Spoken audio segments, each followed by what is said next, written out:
interesting because if you think about it, especially with the 1930s, back then when you had two movies to go see, a double feature, and cartoons and newsreels. The horror movie of the 30s they were popular because it got people's mind off of how bad the economy got. Which, guess what, guys? We're now up there at Great Depression levels. This could be a renaissance for horror, although it's been going on for a while. So it's funny. Talk about. What's that? I was gonna say, Chuck, you talk about the Creature in Black Lagoon because I saw that again. That's actually very scary too. That's actually one of my favorites of all time. That's one of the movies that first got me interested in the horror and monster movies in general. I saw that a long time ago, and I loved it. You probably saw it on a Sunday afternoon in black and white. Like that's what I saw it like the Sunday afternoon. I think a Saturday. I used to watch a lot of the black and white monster movies on Saturdays, either Saturday morning or Saturday late night. Yep, that's when I first saw the Creature from the Black Lagoon. It was just like it was weird because they tried to show it. If I remember correctly, they tried to show it. What's that? 3D. Right, on TV, 3D, and they asked you to buy the glasses, and we didn't. So I watched it, and it looked kind of weird, but even so, without the glasses, it had that weird color shading because you weren't wearing the glasses. So I mean, next time we meet up, we should do that. And the movies I saw, they're like Turner Classic Movies or archive.org. They're free. They're not ripped. Yeah. I mean, they're basically made. So that's that's what we should do. That's There's interesting. The Blob. What's that? The Blob. Oh, the Blob. Blob? The original I never Blob. saw. I mean, I love Steve McQueen. So that's an interesting thing to talk about, like just to chat about and get like all pseudo intellectual, as I'm pouring myself a pink lemonade vodka. When you talk about horror, cinema, especially when you talk about the 20s and the 30s and the 40s and the 50s and then the 70s, I think there are huge like socio-political shifts that horror either anticipated or reflected. I have my ideas on that, but do any of you guys want to like chime in on your thoughts on that? Sure, right here, bud. It's interesting because even if you talk to the directors, the producers of these movies, they try to say, we weren't trying to make a political comment here, but the fact is, you are influenced by your time.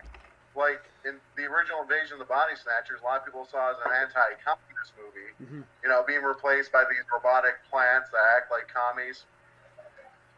Thing from Another World, again, they thought that was a representation of McCarthyism to fight this giant, these plant monsters. We were the first line defense. And the movie Them, now that was actually very much an anti-nuclear warfare theme to it as well. So definitely more, the Cold War background was pretty deep, I'd say. Yeah. What about you, Chuck? Well, I think that there's a big distinction between the 50s cinema horror versus literary horror. Mm-hmm. I think it's a little bit more straightforward with cinema horror. There were some certain trends. There was obviously anti-communist, as you mentioned, Tom, anti-nuclear.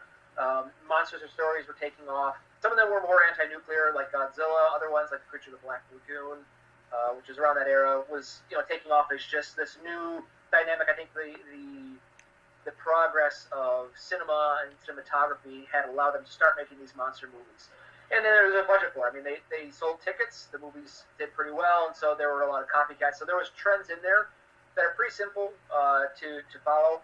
Literary horror of the 50s, though, has a very different turn. I think you see a bridge in the 50s literary horror where it goes from a lot more of the traditional stuff, a lot more Poe influence, and it's going into the modern era. You can see, like Shirley Jackson's at that era, you can see how there's a bridge between Poe and to some extent Lovecraft, kind of was starting to take off. That his influence started to take off then, but it bridges over into what I think is the modern horror. You start to see modern horror take off in I think really the late 60s, early 70s for both cinema and literary horror to what we know today. Yeah, and we also have to keep in mind when it comes to literature, horror wasn't even a marketing term until the late 70s, early 80s. It was gothic fiction, or and yeah, you can't understate how pivotal Shirley Jackson's novel was.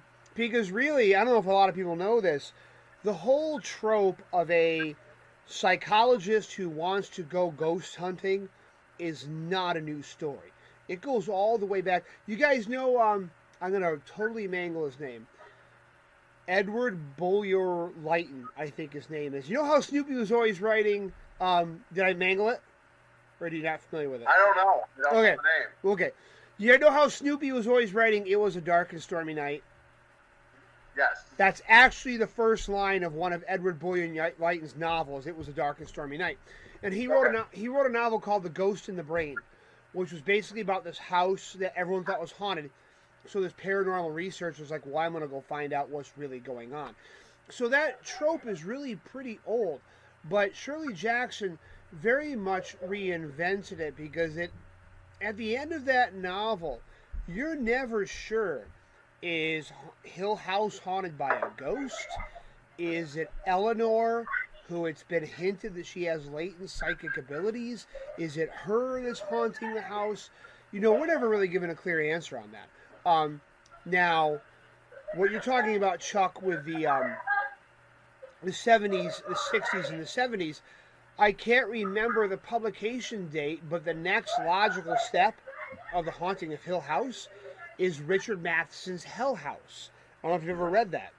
That is like Shirley Jackson's novel, but like R-rated with sex and gore and stuff like that. And that was, the extension of that. And then when you talk about modern horror in the 60s and 70s, we may have touched on this in our Saturday Night Horror Movie Club of Tourist Trap. But, after the Vietnam War, I think horror really changed. Especially with the movies like The Chainsaw Man. It used to be all you had to do was survive till daylight. And that's still a trope. You still see that. Survive till daylight. Once the sun comes, evil goes away. But in the Texas Chainsaw Massacre, people are dying in the middle of the day. Cops are no help. So that really... And during the Vietnam War, what is it that we learned? That all the rules of engagement were thrown out the window. At home, we've got a country, protesting against its armed services. So it's like the rules were thrown out the window. Wow, is that your house, Chuck? I'm assuming that's all the children. Yeah, I'm assuming all the children. I'm assuming Tom does not have children at his house. So, no, I was actually aware of these. I was actually hoping it would actually block the kids if they're giggling. So well, you probably have a speaker on your laptop.